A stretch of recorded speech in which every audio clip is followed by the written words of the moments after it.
All right, guys, this is Oscar with Cannabis Savvy, and I'm here with Jim Stevens, an old friend of Gary's and I.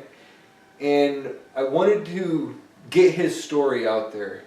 It's been about 7 years since I met Jim and Wes. And actually, Jim, so what brought you into the garden store the first time that we met? I think I didn't know for sure, but I saw Gary and I thought Gary looked like a head. And so I came in and I said, do you know where I could get some marijuana? And everybody looked like they were crazy. Like they thought I was a G-man or something, and scared the poo out of them. But finally, they trusted me, and Oscar took control of my medications. I'd been sent home by the VA hospital there in Portland to die with self-induced death. I had all the kit and home hospice. Every time you sneeze, they tell you to take another 2 milligrams of morphine. And so after about a month of being in morphine crazy, I started looking for an alternative, and that's when I found you guys. I knew the first time I tried marijuana was in Vietnam, and they had what's called Thai sticks, and one joint would get like 20 people off. It was that strong. But that was in Vietnam was about the only time that I got to be able to use marijuana. When you buy marijuana in Texas, back when I was buying it, it was a lifetime prison sentence. You get 10 years to life for having one joint, and so it's really scary. And so I kind of pretty much stayed away from it. And then I came up here. I was combat trained a corpsman and stationed with the SEALs, and been to Vietnam. And when we'd go out, quite often no one knew where we were except for 1 or 2 people in the country. A general or an admiral knew where we were, but no one else did. And so we were constantly taking showers with Agent Orange. As they would fly over to defoliate, we would be down there, and there's no way to get away from it. And then you can't go back and take a shower because you're out there for 2 weeks.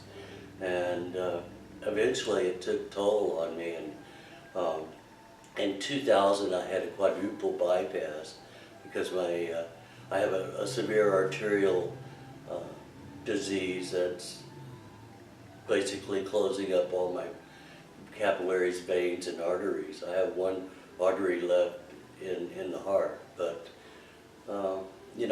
when it's your time, it's your time. But up until then, Oscar and Gary actually saved my life, as far as I'm concerned. Otherwise, I would be dead. With the self-induced suicide, and after so much marijuana, so much morphine, I decided I didn't want to die. Yeah. And so I started looking for alternatives, and luckily, I think you were the second person I asked. Oh. The first one was a hairdresser in Cannon Beach, and she looked like she was a head too. Yeah. So I asked her, and then it became really difficult to get it from her because she didn't really have contact or anything. And so then when I saw Gary outside the Astoria Indoor Gardening, I thought, well, maybe you guys could point me in the right direction. I didn't know you were growing. Yeah, no, it worked out perfect, and that's almost 7 years ago. Yeah, or probably a little bit more than 7 years ago.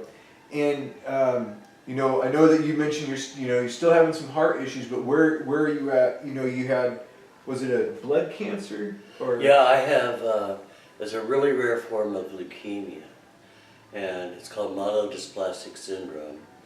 And what it does, it's actually a blood cancer, and your bone marrow normally makes white and red blood cells, but it can choose, this particular disease can choose one or the other, and it'll either not make white or not make red blood cells. And mine was not going to make red blood cells.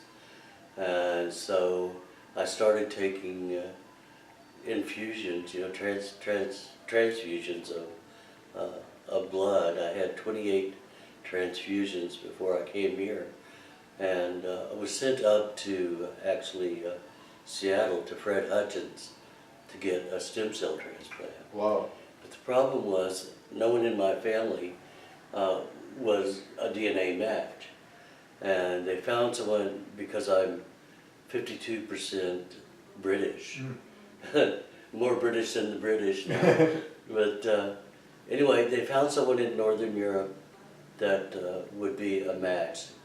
But because they weren't related, my chances of survival were only 50%. Oh, wow. And that just scared the poo out of me. And then, we lived in an apartment. They provided you an apartment, and they gave us 3 weeks. Okay, get everything packed that you're going to need for a year. And you're going to live in this apartment while we do all the things we do to transplant the bone marrow. And during that two-month period where they check everything to see how you're perhaps going to be not taking or rejecting the stem cells, and including how quickly you make tears. Wow. It's things you never would think of that would be a sign of rejection. But during that 2-month period, my immune system came back on, and they said they had seen this before, and it was environmentally caused by environment. And where we had moved from Riverside, California to be closer to my folks here in western part of Texas, there were 5 super EPA super sites within a mile of the town's river or water source, and they said it was so environmentally corrupt that I could never go back to Texas to see my folks again. Oh no. Yeah, because it would kill me. I'd turn my switch back off. And so, we bring Mom out here, my sister. Yeah. My sister's paralyzed with post-polio. Wow. We have all the ramps and everything so she can get around. But Mom was just out recently. It's a big change for her. She was always in a blanket or something because it seemed cold. But like today it's going to be 80, and we're kind of thinking it's going to get kind of hot. So Yeah, it's gonna AC be running. Yeah. Well, no, it's like, and I remember you talking about, it's like every 6 weeks you were going in for more blood. Oh yeah. Yeah, and and where are you at now with 0 needed. I just saw the oncologist. I thought I was becoming low, and I've been watching my red blood cells. low on your oil? Yeah. And so I had recently, just this week, appointment with oncology, and he said that there's no signs of the cancer reoccurring. Wow. And he said, I really think you were misdiagnosed because you're too healthy, and this just doesn't happen.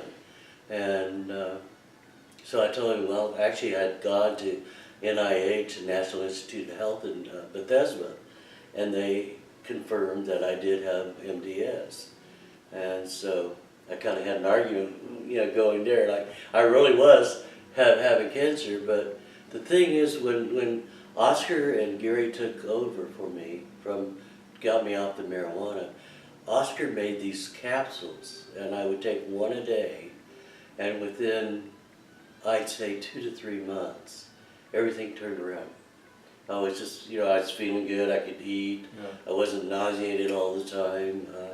And this one pill that I took for probably 4 or 5 years, I think was the key to actually curing the cancer. Really? The capsule? The capsule. Because a lot of times I couldn't smoke it. Yeah. And that's kind of before edibles also. Right. And you were making these special capsules, and thank goodness you did, because it did. It turned the cancer around, and the guy still can't believe I had cancer. That is it's awesome. Amazing, isn't it? What would you say to somebody in your situation where they're almost a survival style? It's not, they're wanting to find another option for their livelihood. What would you tell somebody that's new to cannabis that was looking for help? Oh, well, actually, I guess what I would recommend is that they go to Sweet Relief because they're all knowledgeable and very, very helpful down there. And would speak with one of the persons there and then see if they can arrange a meeting between you and them, or whatever your recommendations would be for their particular cause. Acute pain.